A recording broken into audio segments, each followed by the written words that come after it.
Welcome to the 3Haunted podcast, where we bring you all things horror, supernatural, folklore, mythology, and all things that go bump in the night. Hey, what's up, guys? I'm your co-host, Kevin, K-Daddy from Dirty South, the ATL, Hotlanta, Georgia. I'm a post-production master, filmmaker, and horror nerd. And I'm your co-host, John Thomas, ghost hunter, super smartass, and film lover extraordinaire. Hey guys, this is your co-host Ashley, Gorilla Girl filmmaker, lunar goddess, and cinephile. What's up, ghouls, gals, and all of our bloody victims? In today's podcast, we're going to be talking about the mythology of vampires. Where did they come from? Do they really exist? And are there vampires around today? Join us and find out. But first, a word from our sponsor, Trap Film Festival.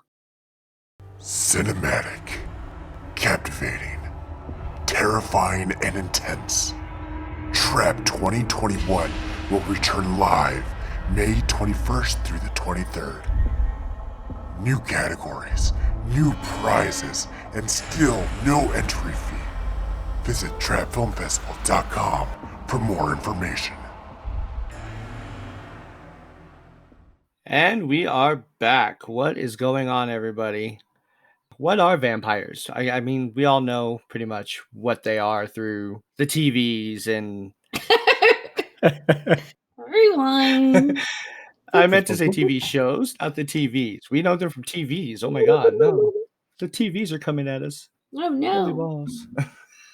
Holy balls. Holy balls. Do priests have holy balls? They must. Do priests have holy balls? Just roll with it here for just a moment.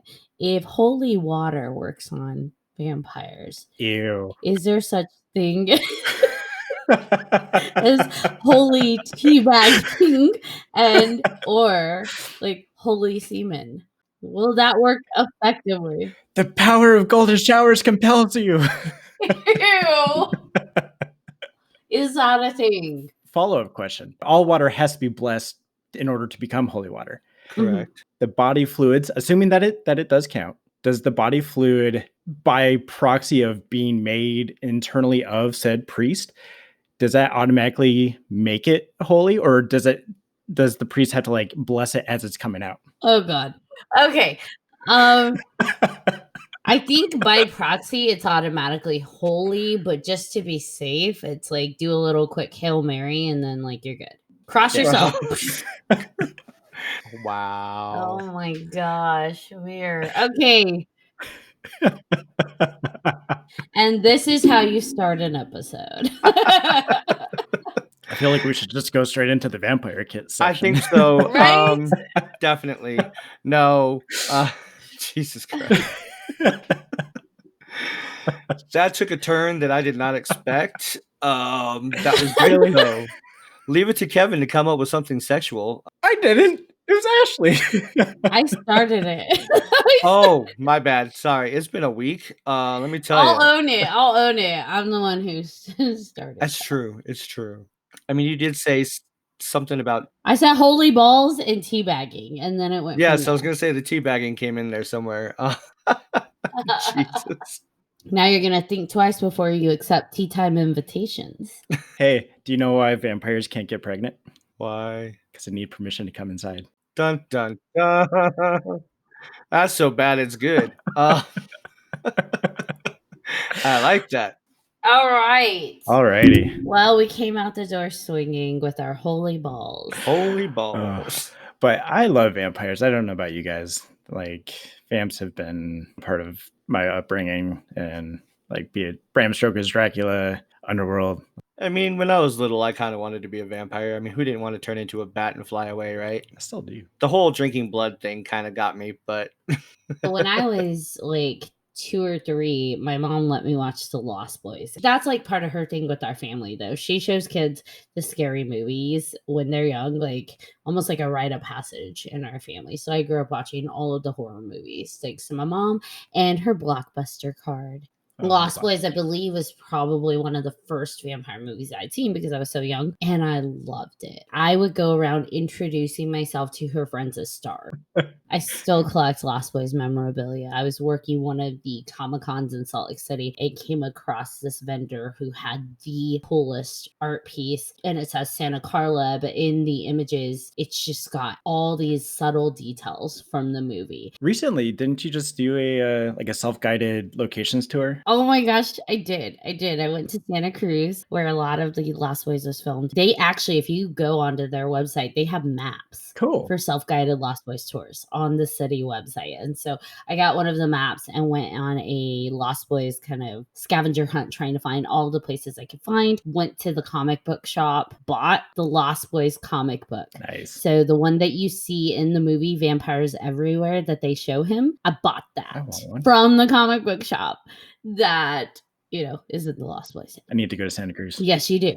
Yeah, went to the boardwalk and found Grandpa's house because it takes a little bit of a hike to get to Grandpa's house. That's awesome.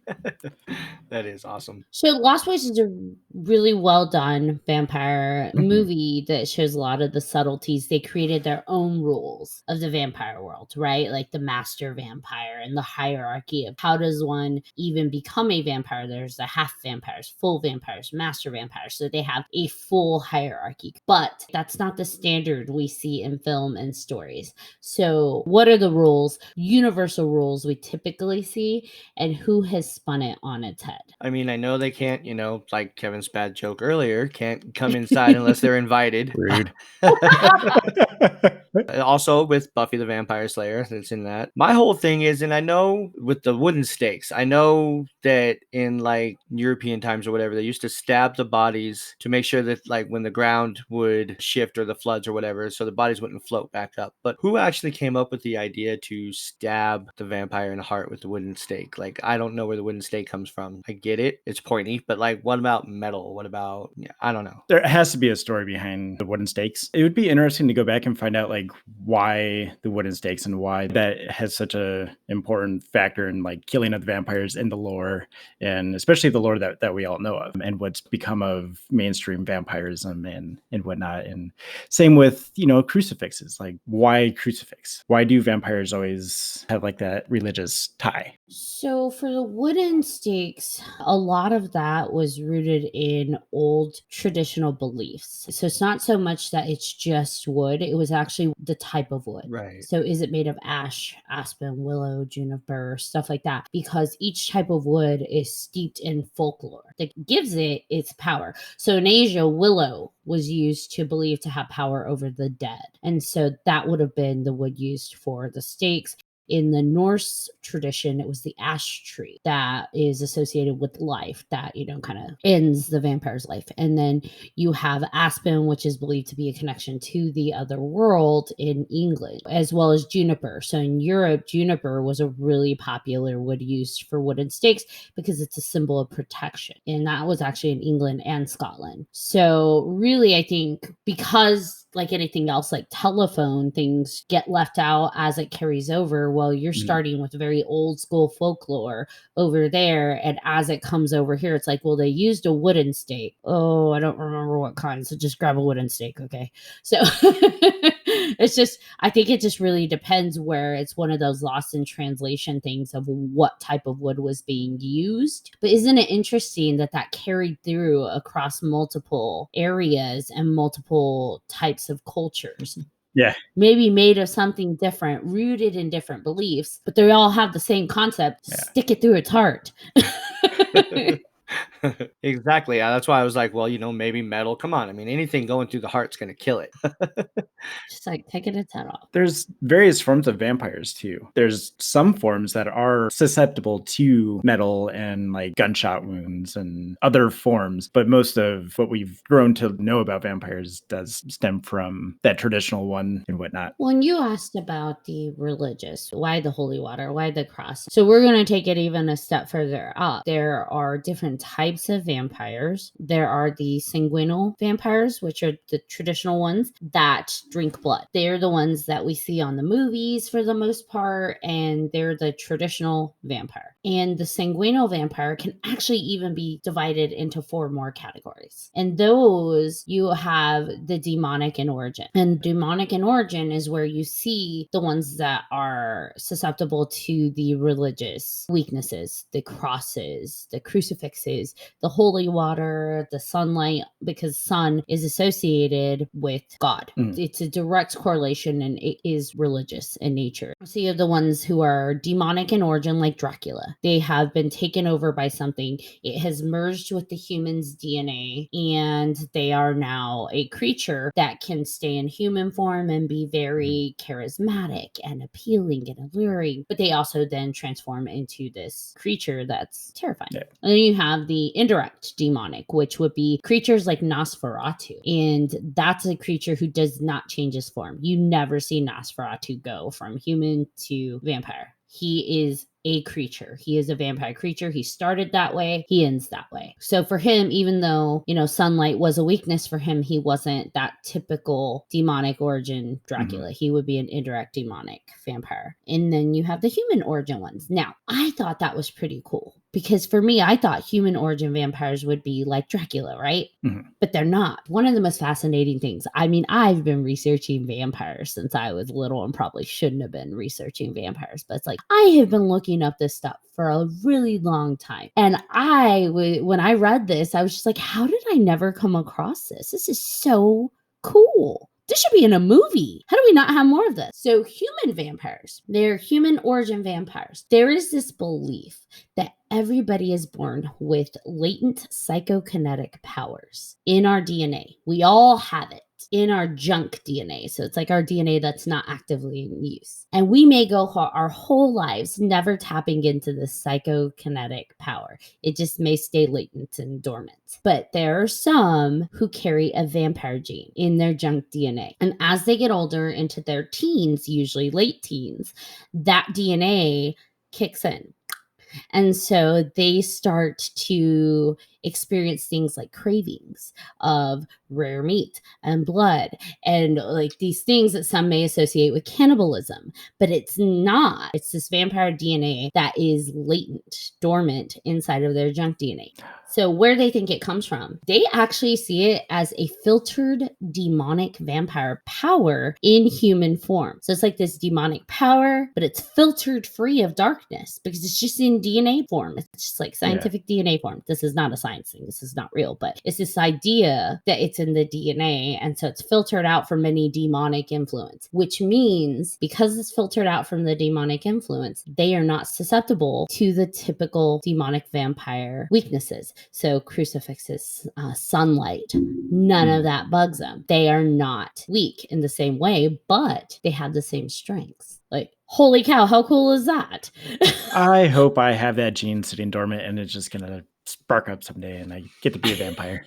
That'd be awesome. How cool would that be? All the strength, none of the weaknesses. Right. Now, they also don't have the immortality. Yeah. So that's the one trade-off. Which that aspect of vampirism, it gets under my skin in like this, like I'm intrigued by it, but I'm also terrified by it because, in the 1700s, they thought that the blood was the life. And that's partially where they came from with vampires and why they were drinking blood is they were drinking the life force of another person. And that's what would give them that immortality. With some stories, if they weren't feeding and they weren't drinking, they would eventually die. Their mortality would catch up and whatnot. But that's a subject that just, I can't wrap my head around because it would be incredibly strange to have that immortality. They also say if a human vampire drinks blood from a direct demonic origin vampire, so let's say my junk DNA activates and I'm a human vampire and I drink from Dracula, then I can transform into a real immortal demonic vampire. Like, okay, cool. Like, wow, that's interesting. But who comes up with the rules? Because I love it. Like, I love this imagination. And I'm not trying to offend anybody because Yeah. a lot of people believe this is real. So, and maybe it is. I don't know. But it's just like, wow, that's pretty interesting. Yeah, I mean, who doesn't want to live forever, honestly? I mean, we all have at one point. Yeah, why not? I mean, it would suck seeing everybody die, but screw you guys. I'm going to be here forever. No, I'm just kidding. Ouch. I mean, I guess it would depend on the terms because if I had to be like the rules of a demonic origin vampire, where I am susceptible to weaknesses of a religious nature or I can't be in the sunlight, then I may be living forever, but I'm living forever in a half life state. Yeah. That's just wow, so much I'm missing. And not saying that like, oh man, I can't go to church, but it's like, oh man, I can't go outside during the day. Like these hours, I can step outside and fry like a crispy bacon. Like, no, I don't want that. Yeah. True, very true. I like bacon. I don't want to be bacon. I don't want to be bacon either, but I mean, just think of the smell. Oh man, bacon. Ugh. That's gross, John. As long as we don't sparkle, it's okay. Have you ever smelled human flesh burning? No, but if it smells like bacon, then I'm okay. It does not smell like bacon. Obviously, it does not. It doesn't. It doesn't. Oh, geez. And then there are magical origins vampires. I mean- Those are vampires that have been cursed or spelled. So a person that was spelled or cursed into being a vampire, which we've seen those in movies and read about those in books too. Yeah. To your point about like who makes up the rules, I don't want to blanket it as all of the rules, but I do think a lot of them come from back in the 1700s and the 17th century and just how strong religion had a play in things. Because even in the Bible, it says that the blood is life. And I feel like that influenced a lot of the rules. And just to kind of circle back to what you said earlier with the game of telephone, I think that the rules get passed down and certain details start splintering off and getting left out and eventually get lost in the book of time. And with today, they take these things and start tweaking the rules to fit their narrative that they're trying to tell. And then that just feeds into that game of telephone and it slowly funnels down, just like with Bram Stoker with Dracula. Like he took a lot of bits from folklore, tweaked it a little bit to write the story of Dracula. And then that started feeding into more or less what we see are the base rules of vampires. At what point in time did it go from being a belief to a story? Like from something that someone believed. We actively, as a community, believe in these vampires to this is a really interesting story. Let's write all the things. It's now imagination. I mean, it's all imagination to some extent, but it goes from being a commonly accepted belief into a fun genre. I would say that it was the advancement of science and understanding of illness. A lot of the early stories of vampirism reflect a lot of the conditions of tuberculosis, like the coughing up blood, the slow draining of the color in the skin, the faintness, the weakness, and eventual death before people really knew what the science was and the medical reasonings behind a lot of that. With a lot of folklore, they would come up with a reasoning that was beyond this world to explain it, to be able to grasp and fully understand. And I feel like with the advancement of science, that's when we started going away from this is the reality and the truth to starting to turn it into a story. I'm going to one up you on that one and go back to the Middle Ages when the plague was around. Plague would actually leave behind bleeding mouth lesions. What was the blood loss? Extreme blood loss. Yeah. Which is why people thought something was coming in and draining people of their blood. Right. And going back to porphyria, which is a blood disorder, it was back in medieval Europe. The effects were skin blisters, pigment changes, the inability to heal skin, deterioration of the lips and the nose, extreme photosensitivity, receding tissues like your gums, your lips, and irregular hair growth. And that's kind of where some of the werewolf stuff came into, but that's a whole other thing. But anybody who had that disease basically would be a little relieved by drinking blood. And so that's part of where I think the drinking of the blood came into, because it would help kind of calm down some of the other stuff. So do you guys know why garlic is a ward against vampires? I don't. Garlic back in the day, so tying into Kevin's science thing, back in the day, vampirism was believed to be a blood disease, right? Still is. It's a disease you get infected in the blood. Garlic was actually used as a natural antibiotic against many types of infections. So they figured if you've got a blood disease, well, what are you going to use? Use that natural antibiotic, garlic. So that was considered a cure. But also, in a lot of cultures, garlic is considered a powerful charm against all types of evil. So in China, Malaysia, the West Indies, garlic doubles as protection against the activities of witches and sorcerers. And they actually, fun fact, in China and Malaysia, children have their foreheads smeared with garlic for protection against evil. So garlic's also been used in the Christian church in ceremonies to banish evil. So it's across many types of religions and ceremonies and beliefs against evil. Huh. So it makes sense. Vampires are evil, right? Throw some Yeah. garlic at them. See, that's one reason I could not be a vampire. It's because I love garlic and I love pizza and I love pasta. Just don't be a demonic origin vampire. Yeah, Oh, there true. you go. Yeah, There's other types. that's true. Do you know there's such things as reverse vampires? Reverse vampires. They're called soul vampires, not SOUL, but SOL. They are vampires that survive and thrive off of the blood of plants. So the chlorophyll. So like a they're vegan.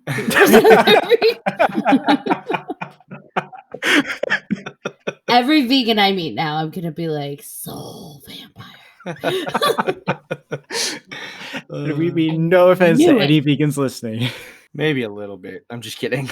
But you have non-sanguinal vampires as well. I mean, you have what are called energy vampires. They feed off of the energetic life force of people. They can drain people through skin contact or through no contact, just depending how strong they are. If you come across somebody and you feel drained afterwards, oh, damn vampire. Like, they took all my energy. Sadly, though, I actually knew somebody that was like that. I used to work with somebody like that, and I could not. Every time I worked with this person after they were gone, it was just like I had nothing left. It was like, holy shit, they are actually sucking my energy out of my body, and it's ridiculous. See? It's real. It's so real. They've implemented that type of vampire into the show, What We Do in the Shadows. And it's hilarious because like he's the only emotional vampire of the group. What would you say some of your top vampire favorite movies are? Obviously, The Lost Boys, Bram Stoker's Dracula. What else? John Carpenter's Vampires is one of my favorite movies. I absolutely love it. James Woods is amazing. Did you like part 2, Vampires Los Muertos? I know they had like a couple of them. One of the sequels was actually better than the other one. I can't remember. It was 2 or 3. Part 2 had Bon Jovi. Yeah. Go Bon Jovi. They went from James Woods to Bon Jovi, and I love Bon Jovi, don't get me wrong, but like He actually did well. yeah. I forgot that was hair swinging, singing Bon Jovi while I watched that movie. So I applaud him. He actually sold it. Right. Totally makes living on a prayer mean something totally different.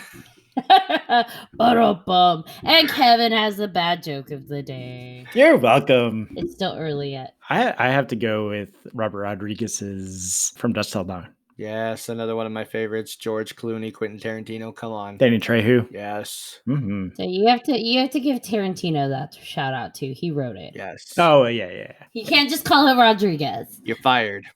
Those two are a dream team when it comes to films. Mm-hmm. And yes to From Dusk Till Dawn. I love that they cast George Clooney. Yeah. Because typically I would like if he had not been cast in that movie and you came to me and said, yeah, there's gonna be a vampire movie where George Clooney plays the lead. I'd be like, what are you smoking? That's just not a horror lead. But he delivers the lines so dry and so well that you can't help it. He does it so well. The entire cast sells. Like, again, to your point about George Clooney, not in a million years would I ever expect him in that role, especially that early in his career, because he was just coming off of like Yeah, I was gonna say ER and stuff like ER, that. yeah. Yep. Yeah. Like Pretty Boy George Clooney. Yeah, to go from that to like tat it up, delivering the best line. I still love it. The guys at the end, like, so what? Were those psychos or something?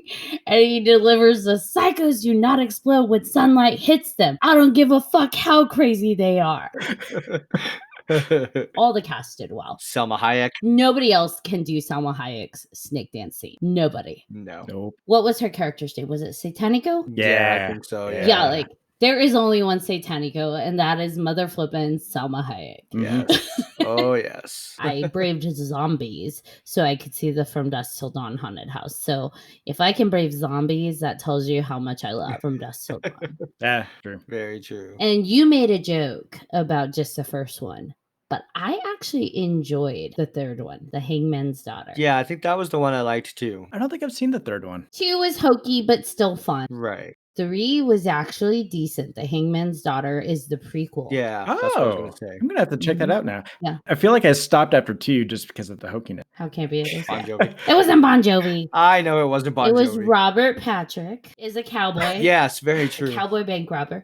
I need to give a little shout out to one of the most famous vampires of all, the Count from Sesame Street. Oh my god.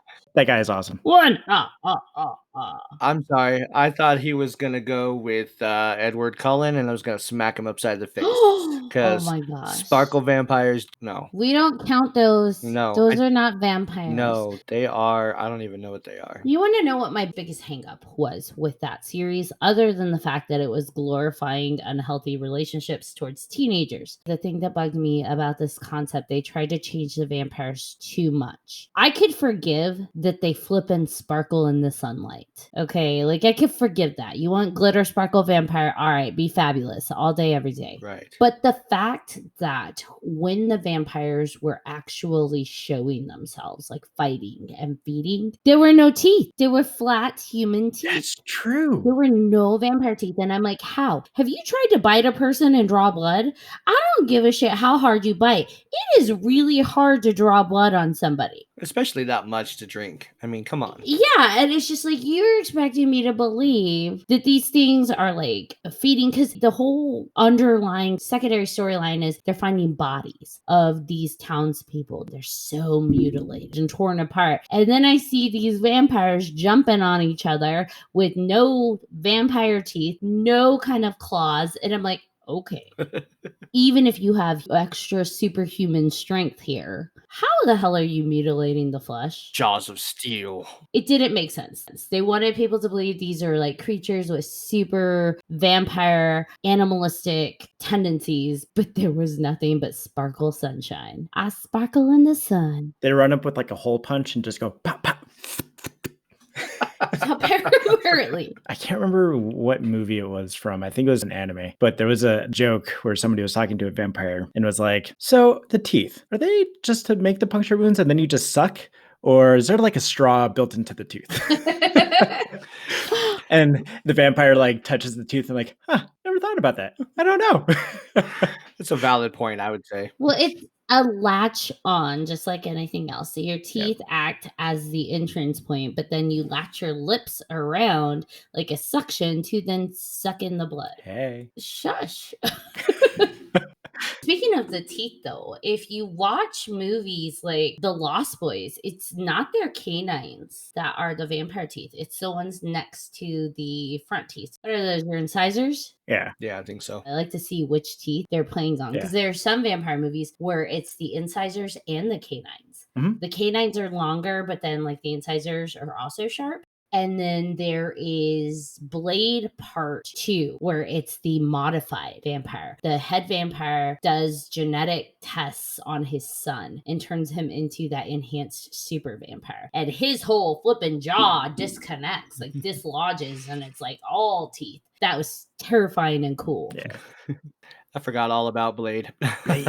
And then you have Nosferatu, who with his 2 front teeth, right? Yep, his two big front teeth. Fun fact, the 1922 Nosferatu was the first live interpretation of Bram Stoker's Dracula. But because of copyright issues, they changed all the names and everything from Count Dracula to Count Olaf. Very interesting. I didn't know that. Yeah. Great movie. They actually recently started doing like a road show of showing the 1922 film, but having a live band playing with it with the old accompanying music, but they'll play it in like a modern contemporary style, which is really cool. What the music they make, the creatures of the night. Bela Lugosi, poster child of what you think of when you think of vampires. Did you know that Joss Whedon modeled his vampires off of the vampires in The Lost Boys? Really?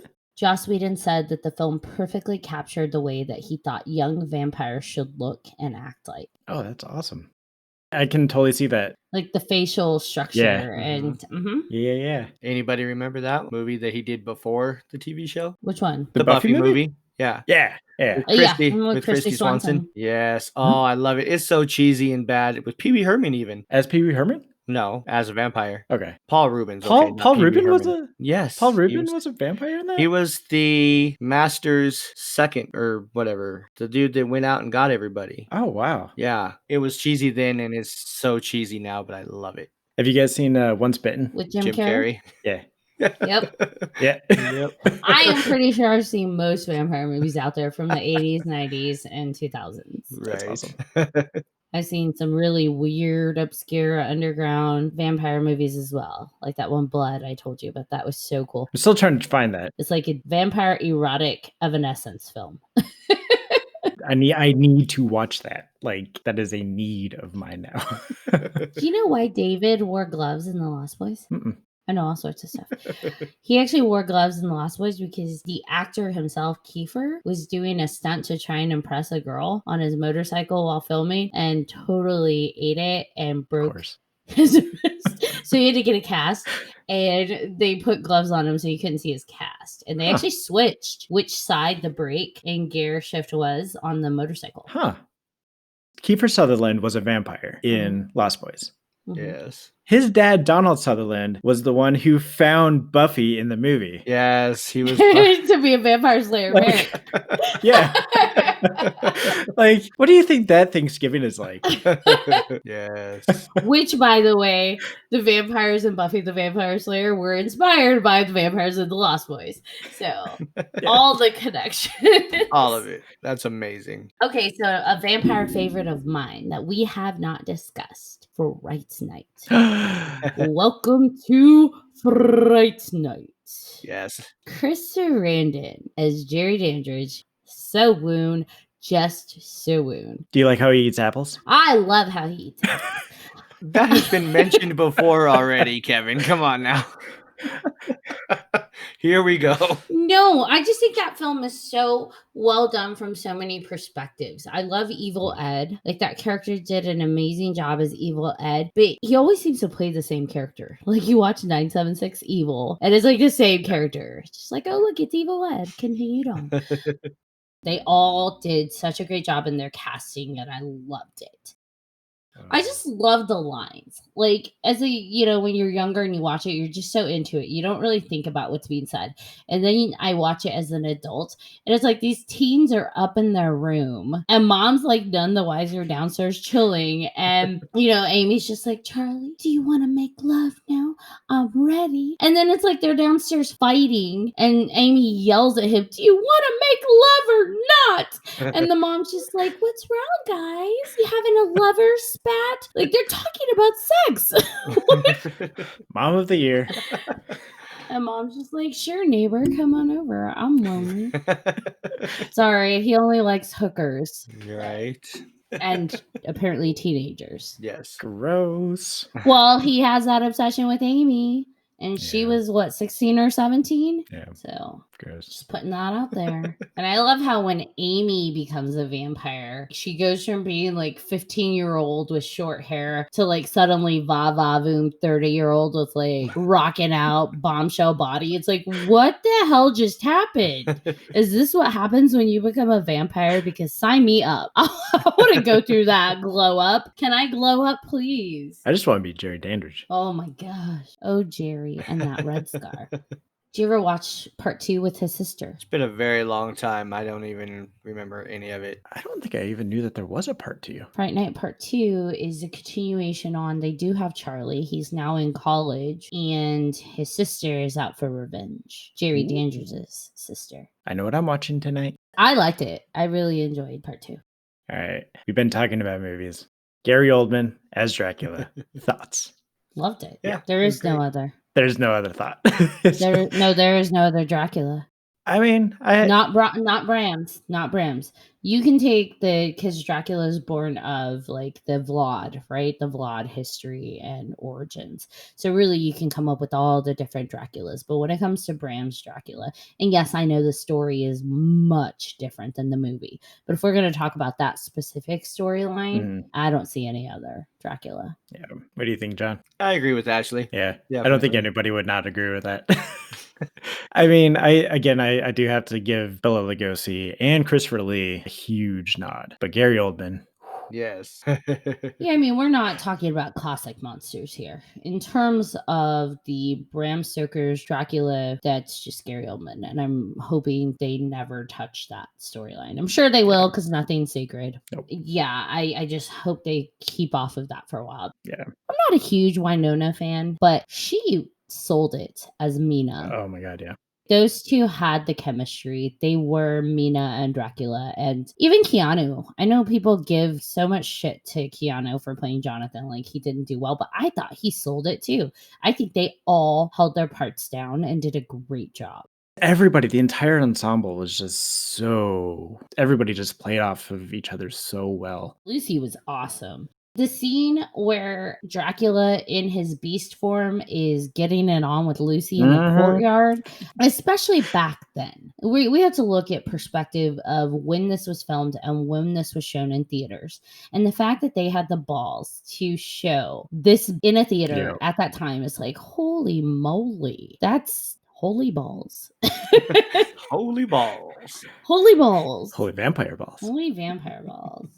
And let's be real, Gary Oldman is not your typical like sex icon when it comes to an actor. No. But he was able to channel and emote such a finesse, an actual vampire charm. Like, I'm pretty sure maybe he is a vampire. Probably. That he sold it. Like, holy moly, you are a sexual vampire. You are sensuality. And that's no easy feat in general to emote and sell on camera. And he just delivered it in spades. Like when he would look at Mina and say, "See me." And it's like, I saw you. I see you. I saw you. We all saw you. They say that some people are born to play certain roles. Gary Oldman, I feel like, was born to play Dracula. Agreed. That's like Ryan Reynolds was born to play Deadpool. Yes. Daniel Radcliffe was born to play Harry Potter. Like I'm with you. Certain people, Chris Sarandon was born to be Jerry Dandridge. We've talked about some of the lore in the movies. Are there any vampire books or TV series that you've been about? I know What We Do in the Shadows for you, Kevin. What else? I mean, there's Buffy and Angel, of course. I like them. I watched the whole series because once I was in it, but I actually did not like Buffy at all. I think we've discussed this before. I'm not about Sarah Michelle Gellar. I feel like it's the same role and delivery of every line and who did it, and I'm here to find the truth. It must be exhausting to be Buffy. I actually like Christy Swanson's Buffy better. I wish that she would have continued on in the series. I enjoyed Christy Swanson as well. I mean, she did good for his first outing with, Buffy. First adventure, yeah. But he wanted to, make it darker and whatever. And of course, with the channel that it was on, it was all about this teen angst and everything. So of course it got, sucked into some of it. He needed button-nosed Sarah Michelle Gellar. I love Buffy. I liked Faith more than Buffy.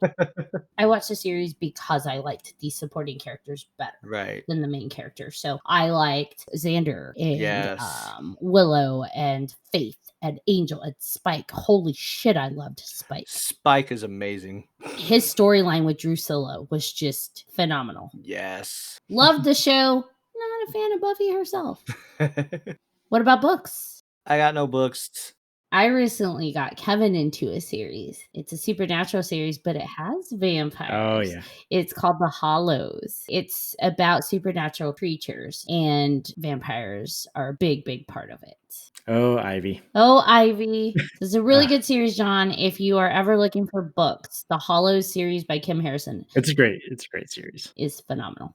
I think I've heard of it. And there's like 14 books. Holy shit. Maybe I haven't. Yeah. You know how some books, a series, the further they get along, like it just starts to fall flat. Right. This stays solid all the way through. Book 2 is really what got me hooked. Yeah. I also actually liked the Vampire Academy series.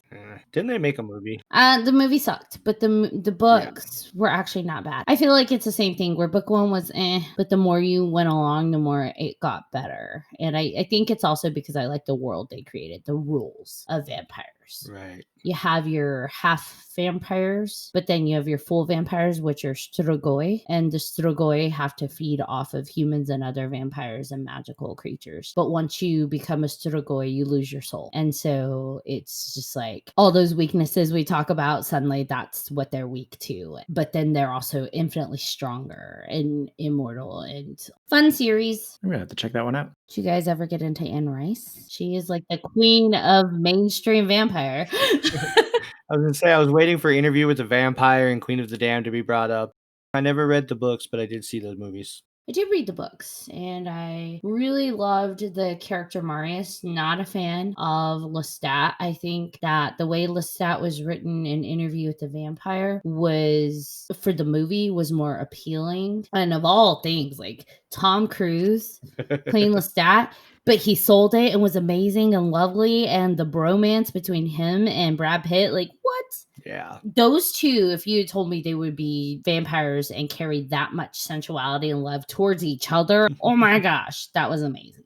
Yes. And little old Kirsten Dunst, come on. And Antonio Banderas. I feel like that was just a movie where they tried to cast as many people as possible and say, look how beautiful we can be as vampires. And after watching that movie, I'm like, please set me up. All right, I gotta ask, would you guys want to be a vampire? It depends on the rules. I feel like we discussed this already. I know we kind of touched on it, but just I'm gonna say generic rules. I'll tweak it a little bit. You can go outside during the day, but it doesn't feel good. Yes, if that's what I have to put up with, yes, I would be.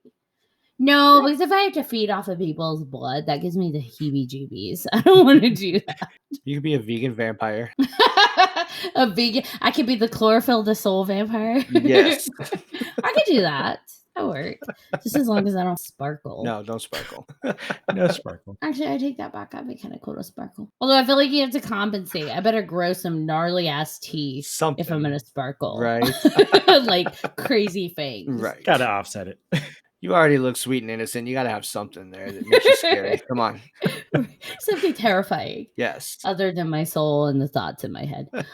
Yeah. And there's so many good ones. Like, I love the vampire genre so much. Just all these good books and films keep popping up in my head. Like, ooh, and I remember this one. And oh, that book. We haven't even touched on Stephen King. Right. Salem's Lot, Oh. Night Flyer. And it's just like Salem's Lot has been redone so many times. Such a phenomenal story, though. Like, holy balls. Holy balls. Holy vampire balls. Yeah, we've got Stephen King. We have Anne Rice. They did Queen of the Damned. Did you like that film? I didn't like it. It's been a minute since I've seen it, but from what I remember, I was kind of indifferent about it. Did not like Lestat. No. Loved Akasha. Yeah. Great soundtrack. Yes. Soundtrack. Not a good storyline. No. No. But I did love Akasha so much. Like Aaliyah Yes. the best Akasha. Like her subtle movements of her eyes and her neck. Very serpentine. She was the queen of vampires. We are not worthy. Most people have heard of Graveyard Shift, the Stephen King. There's actually a Graveyard Shift vampire movie, and it's about a vampire taxi driver. Totally don't know what I was doing watching this as a teenager, but I was, because there's a lot of sex scenes. But holy moly, just that vampire too. It's like the vampire concept is so intriguing to me. Yeah. You said it was Graveyard Shift? Yep. And then there was Blood and Donuts, another indie underground one. Super fun, super good. I would recommend that too. I'm gonna have to write these down. A little bit more of like a slight comedy, but still horror. It's obviously, you hear the title Blood and Donuts. And Right. But it's fun and it's good. It's a really good one. I enjoyed that one. And to any of our viewers listening, like if you have any recommendations of books, TV shows, movies, anything that fall within the vampire genre, please let us know. Hashtag holy balls, and we will find it. Yes, hashtag holy balls. We will look for that. Wait, we're going to look for the holy balls? The hashtag. Not the actual balls. Okay. No. Good. I'm Because good. that's. Let's get it trending on Twitter. Oh, we don't even use Twitter. I was gonna say we have it, but we don't use it, Kevin. We have it, but how many of us actually use it out of the three of us? Does anyone actually use? I'm not a Twitter person. Sorry, that sounds weird to say. You're a twatter. Ah, Twitter. Any other weird takes on the vampires? Ooh, you know which one I loved? 30 Days of Night. Josh Hartnett. that one. Eh. We're used to seeing the vampires like hunt one by one or in little small groups. And 30 Days of Night, it's like you have this whole clan of vampires. And just this concept that like you are stuck in this isolated town with a blizzard, no way out, sun's not coming up for 30 days. Have fun. Whoever created that world, awesome. Like really imaginative, because that's terrifying. Yeah. The vampires moved fast. They were impossibly strong and like not just vampire fast, like they were scary fast. How they would just like run through people's houses. And then this idea that now that they've hunted everything, they're going to start setting things on fire to get the people to come out of their hiding spots. And it's like, man, those are some thorough vampires. I think I'm gonna have to rewatch that one. Yeah, because I don't think when I watched it the first time, I think I was one of those I was kind of paying attention, messing on my phone kind of thing. I just didn't catch me at first, but the whole concept is definitely interesting. I mean, like you said, I'm just a really good hype man. yeah. You You're are like, wow, that does sound good. Let's go watch it. right. I'm just a really good hype man. You need me to sell your script or your film, just let me know. Yes. I get excited and my voice goes up like 3 octaves. Yes. Like, guys, this horror film is so good. And when you hear that squeak, Write it down. and watch it. That sounds so weird. I mean, you got Underworld, Blade. Blade. Fucking phenomenal. Blade. I'm so excited for the new Blade. Yes. I'm trying to think of some non-traditional vampire movies. Same. Because I've watched a shit ton. It's like, holy moly. Doesn't surprise me. Vampire Journals was really good. I've been telling Kevin about that one. Cirque du Freak Yeah, I heard of that one. Mm-hmm. with John C. Reilly. Yeah, that was a Yeah, fun one. I like was that. fun. And we're not covering the classics too much because we're gonna have a whole podcast towards the Yeah. classic monsters. Mhm. So Yes. Blood Rain was Yeah. pretty good.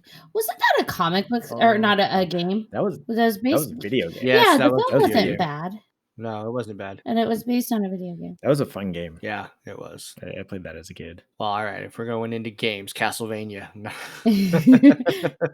Vampire in Brooklyn, Eddie Murphy. Yes, is a Eddie Murphy. Oh vampire. my God, I forgot about that movie. That Yeah. movie He was did great. a great job. He did. Yeah, I believed it. Axel Yes. Foley with fangs. Exactly. Oh man.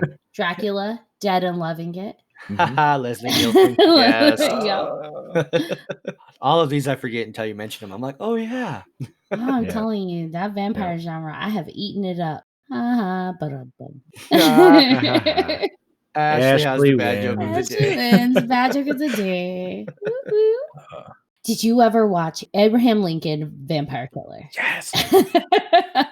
In the book. Once, and I want to rewatch it. I haven't. Yeah, I need to rewatch that one too because I'm more interested in it now. It was a fun action film. I'm not sure I'd call it like a horror film. I mean, yes, it's the vampires, but I felt like that was more of an action film. It was fun. It was good fun. It was really, and it was educational too. Like I know. Well, no, seriously. Like seriously. I can't even with you.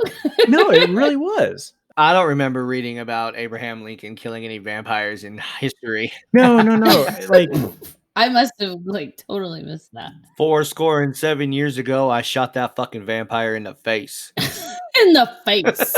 I thought it was a fun thing that he had taken all of these historical facts and had twisted it to connect the reality of Lincoln to this fictitious world of the vampires. Abraham Lincoln's a boss. Sick! All the blood! Hashtag holy balls! Holy balls. Vampires aren't just human form or human derived in nature. You know, you do have creatures that are considered in the vampire umbrella, like the chupacabra, and they Mhm. feed on livestock typically, but I guess, you know, there have been some instances where they also prey on people.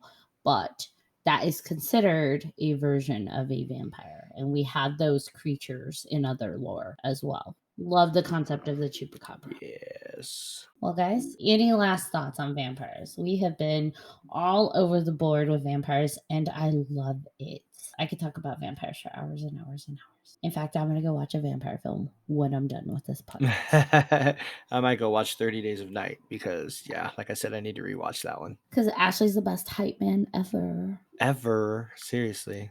What strikes you most? Like, are you into the vampire genre, or is it really not your thing? Because some people just don't do vampires. I mean, again, it's interesting, you know, the whole, you know, wanting to live forever kind of thing. Drinking the blood part's disgusting, but Agreed. I definitely don't think I could ever do that. But no, like I said, when I was younger, I definitely wanted to be just live forever. But of course, at that point, we all kind of do because we're young and we're crazy and that's just what we are. But I don't know. Yeah, it doesn't really strike me too much. It's interesting, but not that much to me, I guess. I don't know what it is about vampires that I have been drawn to since a young age, but I do love it. I even have a tattoo of a gargoyle vampire creature. Not a lot of people know about it, but it's there and it's awesome. Mhm. I do love the vampire genre. I'll stay away from the zombies. See, and I don't know. I don't know why I like zombies. Probably not as much as you like vampires, but yeah, zombies are cool. I would love to see the vampire genre refreshed and make a comeback because I think while the Underworld series was good, series of films, it just got kind of old for me kind of fast. Mhm. It would be nice to see the vampire genre make a comeback. In the 2000s, it hit really hard with Blade and The Forsaken, and you had Vampires 1, Vampires 2, Dracula 2000, Dracula 2000 Part 2, like all the Yeah, sequels. right. Let's not forget who was it? Gerard Butler as Dracula. Oh, yeah. Oh God, yeah. That was before he was a big star name. Mhm.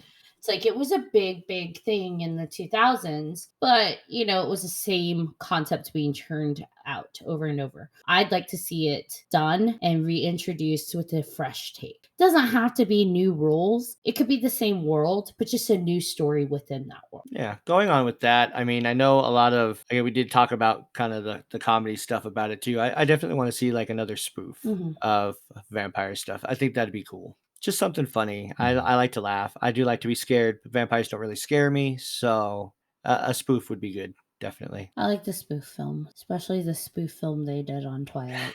Yes. Oh, Vampire Vampires Suck. Suck. Yeah. Oh man, see, that's another one I forgot about until now. It's a fun genre that you can have fun with in comedy, like with Jim Carrey's Once Bitten or the Leslie Nielsen's Dracula Dead and Loving It. Like, there's lots of fun stuff you can do with it in the comedy realm. And I enjoy a genre that can make fun of itself, that can have fun and make fun of itself. I'd like to see some genre stories done on the human vampire concept, the latent DNA. We haven't really seen that much. Yeah. Mm-mm. Screenwriters, answer the calling. There's so many options within that world, and people gravitate to the same thing. It'd be really nice to see that veer away. Mhm. And I always bring it back to COVID, but we're in the middle of a pandemic. This idea of an airborne virus. Imagine an airborne vampire virus. It always goes zombie, but like, what if you had an airborne vampire virus? Very interesting. Boom, copyright that. I mean, it would be so easy too, because like vampires, early folklore, there's a lot of similarities between vampires and zombies, like coming back from the dead, and like it would be so easy to just Switch it. swap it out, and you could open up so many of other doors too by having them as like an aware being versus just like this like animalistic monster of like brains. Brain. Hashtag holy balls. All right, everybody. Thanks for tuning in to 3Haunted Podcast with your hosts. I'm Ashley. I'm John Thomas. And I'm Kevin K. Daddy. Do you have any questions, comments, or suggestions for us? Email us at 3hauntedpodcast@gmail.com. And if you haven't done so already, be sure to head on over to our social media pages and hit that follow button. You do not want to miss one crazy second. See you next time.